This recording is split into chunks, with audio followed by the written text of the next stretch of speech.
네, 안녕하세요 여러분. 원투콜TV입니다. 네, 반갑습니다. 여기는 제 사무실이고요.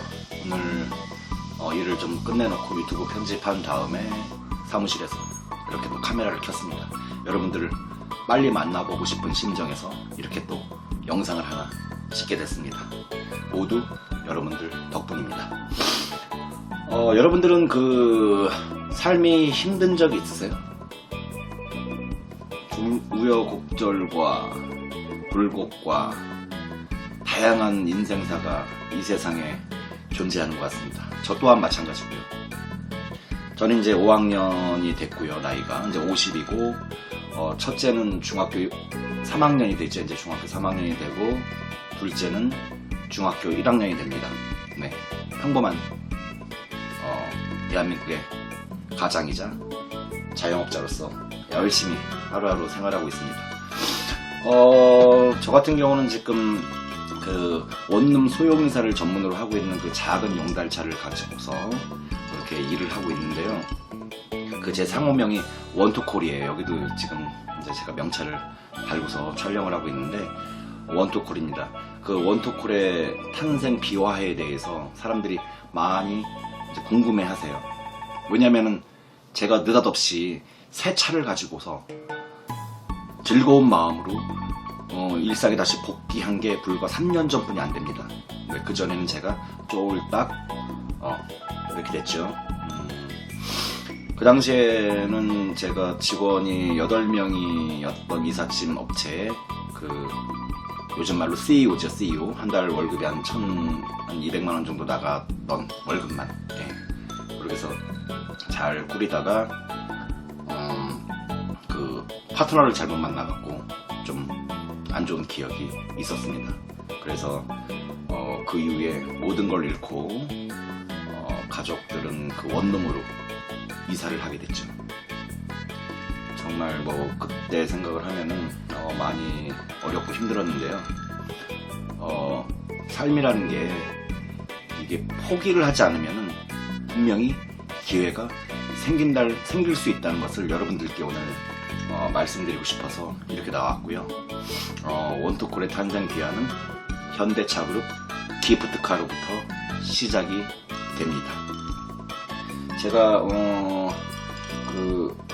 사업이 그렇게 안 되고 나서 저 같은 경우는 이제 할 줄 아는 게 이삿짐뿐이 없으니까는 이삿짐 일당을 다녔어요. 일반 포장이사 업체 큰 대형 이사를 일당을 받고서 하루하루 이제 다녔죠. 왜냐면 저 같은 경우는 이제 다른 걸 생각할 필요가 없었고 여유도 없었어요. 왜냐면 내가 제일 잘할 수 있는 분야가 이삿짐이기 때문에.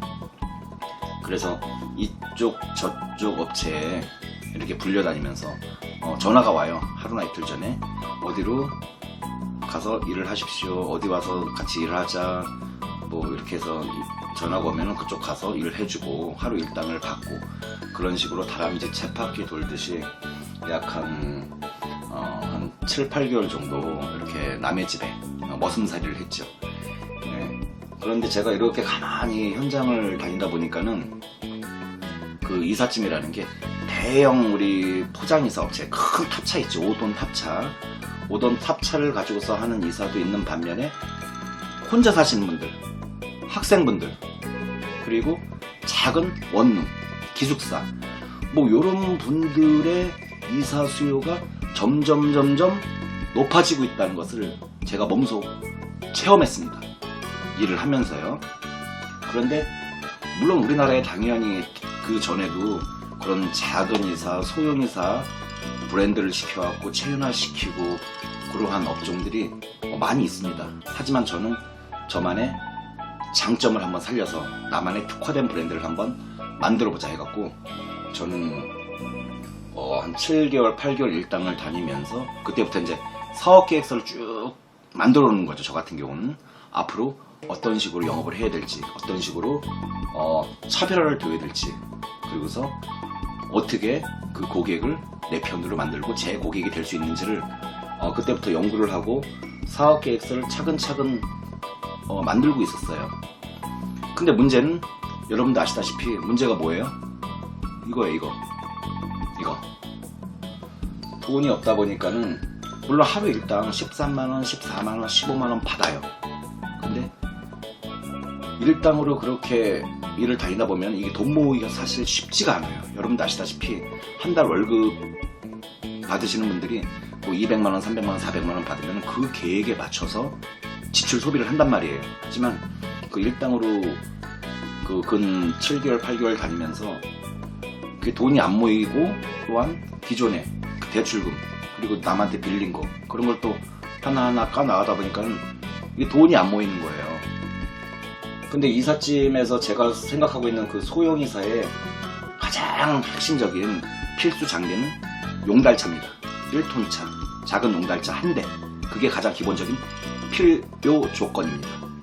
근데 그거를 제가 그 대출을 받아서 중고차로 살 계획을 했었어요. 처음에 대출금 규모는 한 1000만원 정도, 한 700, 800 정도 받아갖고 갖고 있는 돈이랑 합쳐서 이렇게 용달차를 사서 그 어차피 이삿짐을 하려면 화물 운송을 하려면은 그 영업용 남바가 있어야 돼요. 노란 남바라 그랬죠. 영업용 남바를 부착하지 않으면 영업을 할 수가 없습니다.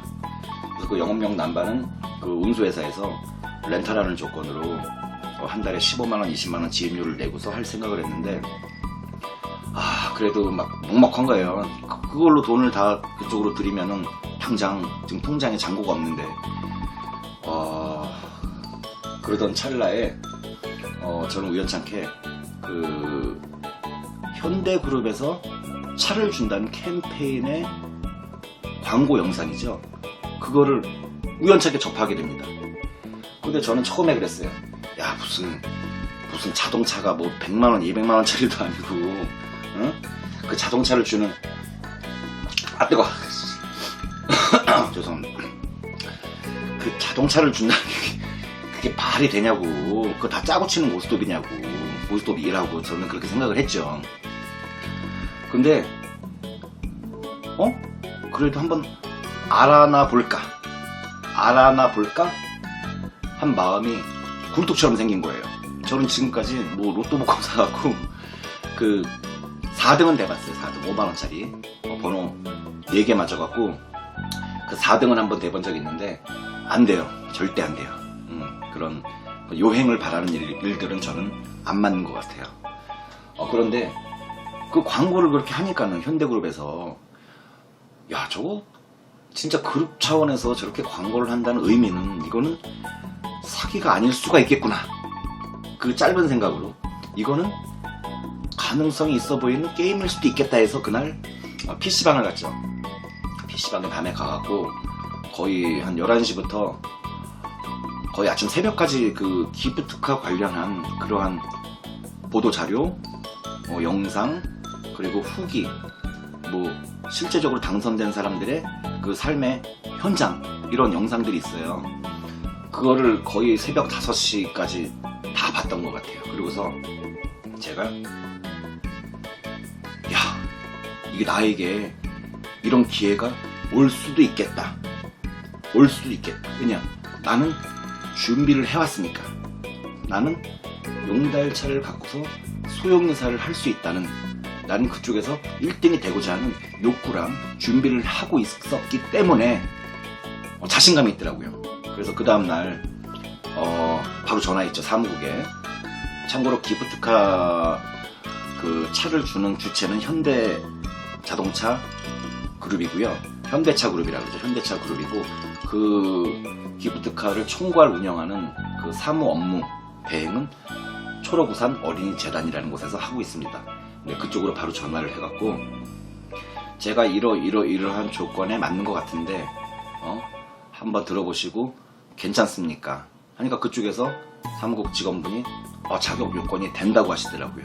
그래서 거의 뭐 반 이상 차를 받은 것 같았어요. 바퀴 4개는 받은 것 같았어요 벌써.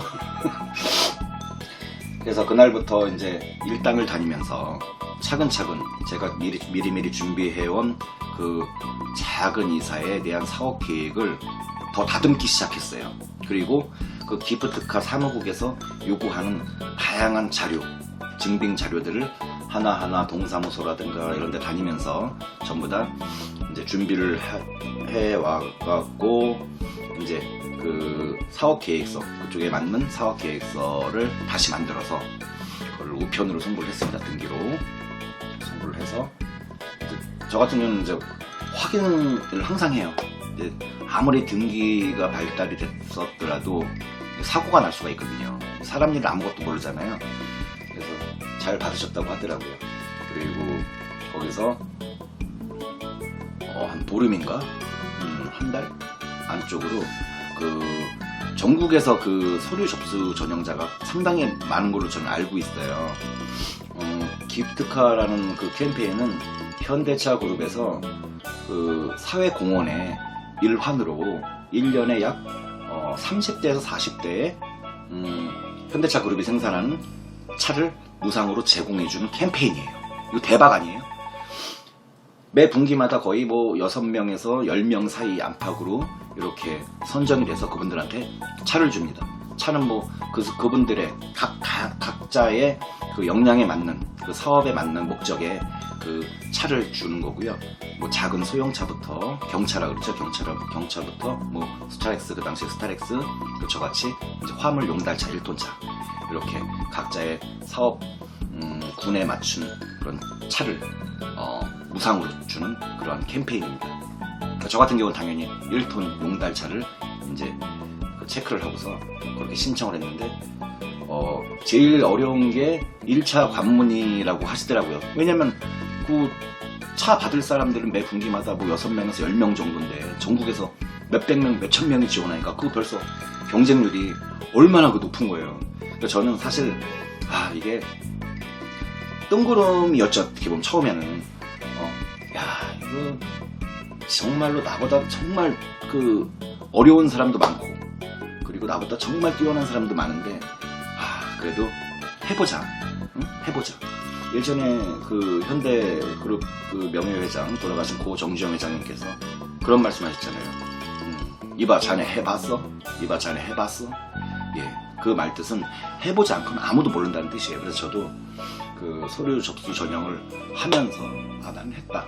나는 이제 노력을 했다. 예, 되게 그 당시에 서류 전형을 하면서도 기쁨의 눈물을 흘렸던 기억이 납니다. 그러고 나서 또 시간이 흐르죠. 저는 또 남의 집에서 열심히 그 머슴살이를 하고, 근데 기프트카 사무국에서 이제 문자 메시지가 왔고 또 홈페이지에 이렇게 게시가 됐어요. 서류 전형이 합격이 됐다고.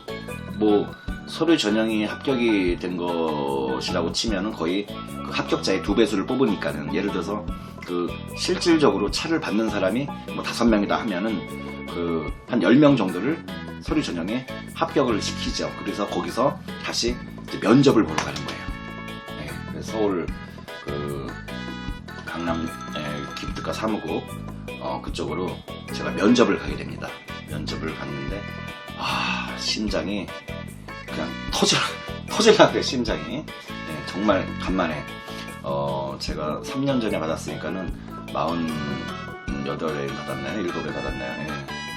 그 뭐 30대, 20대 후반에 그 일반 회사의 면접 전형을 본 이후로 처음으로 10년이 넘었죠. 10년 넘고서 처음으로 면접을 보러 가게 됩니다.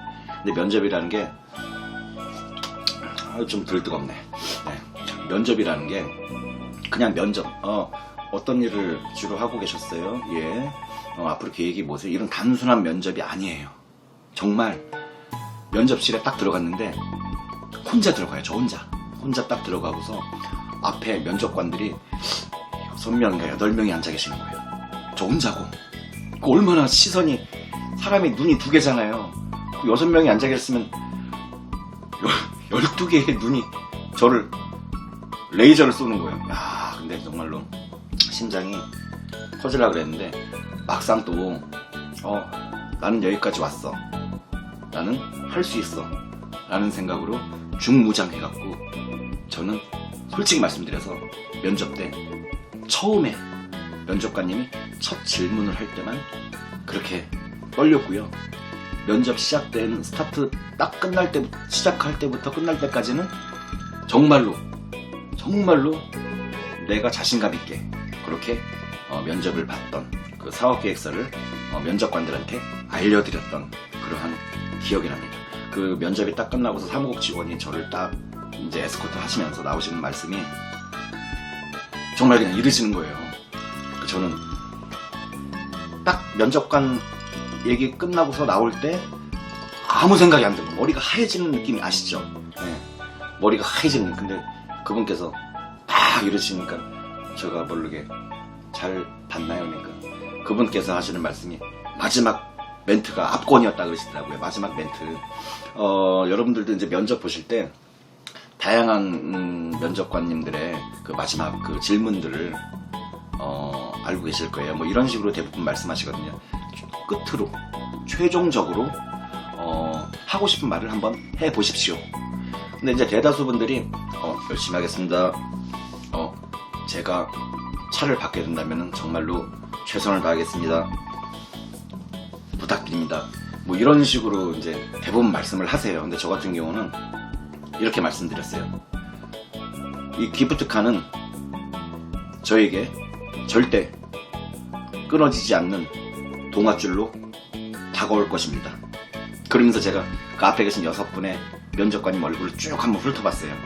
그때 이제 제일 그 면접관의 그 중앙에 앉아 계신 분께서 최윤식 씨 상당히 부담되네요 그러면서 씩 웃으시는 거예요. 그때 저는 그 웃음의 의미를 긍정적으로 보실 수도 있겠구나라고 생각을 했죠. 예, 그래서 담대하게 마음을 먹고서 그 기프트카 그 면접 장소를 빠져나왔던 기억이 아직까지도 생생합니다. 그 합격했을 때의 말씀을 하나 더 드릴게요. 그 기프트카 면접을 치르고 나서 끝이 아니에요. 거기서 또 정말 어려워요. 거기서 끝이 아니고 각 가정마다 최종 합격된 그 면접에서 최종 합격된 분들의 각 가정을 본사 직원분이랑 그 저 같은 경우는 대전이니까 대전의 사무국 직원분들이랑 이렇게 한 3분이서 또 다니면서 실사를 하러 오세요. 실사. 정말 이분은 이 집에 사는 게 맞는지, 정말 아이들을 양육을 이렇게 하고 있는지, 집사람이랑 뭐 서류상만 집사람이고 뭐 헤어지고 뭐 하여간 복잡해요. 그런 게 각 개인마다 되게 복잡하잖아요. 그리고 그걸 또 악용하는 사람들이 간혹가다 있다고 하더라고요. 그래서 실사를 오시고 나서 저희 집에 이제 오셨어요. 3분이 오시고서 이제 아이들 다 같이 있는 데서 이제 실사를 하시고 거기서 이제 저한테 여러 가지 또 거의 뭐 막바지 질문이라고 보면 되죠. 막바지 질문을 하시고서 한 분이 이제 밖에 잠깐 전화 좀 하러 가신다고 그 과장님께서 나갔다가 한 3, 4분 있다가 들어오셨어요. 그리고서 그 자리에서 이런 말씀을 하셨습니다. 최윤식 씨 축하합니다. 최종 합격되셨습니다. 네. 그렇게 기프트카를 받게 됐습니다. 여러분, 포기는요 우리 사전에 없어요. 이 포기라는 말은 여러분들 사전에 없어요.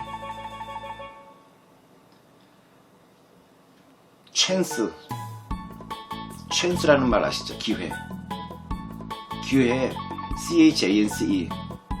CHANCE로 바꿔보세요. 체인지가 돼요. 기회는 곧 여러분들의 삶을 변화를 바꿔줄 수 있어요. 네. 여러분들도 저같이 희망을 잃지 마시고 한번 무엇이든 어려우신 분들은 무엇이든 다시 도전해보세요. 이 세상에는 여러분들이 할 게 너무너무 많아요. 너무너무 많아갖고 어떤 걸 해야 될지 여러분들이 선택을 하시는 거예요. 저요? 유튜브도 찍고 뭐 인스타그램도 하고 네이버 블로그도 올려요. 하루가 너무너무 즐거워요. 예. 여러분들도 희망을 잃지 말고 이렇게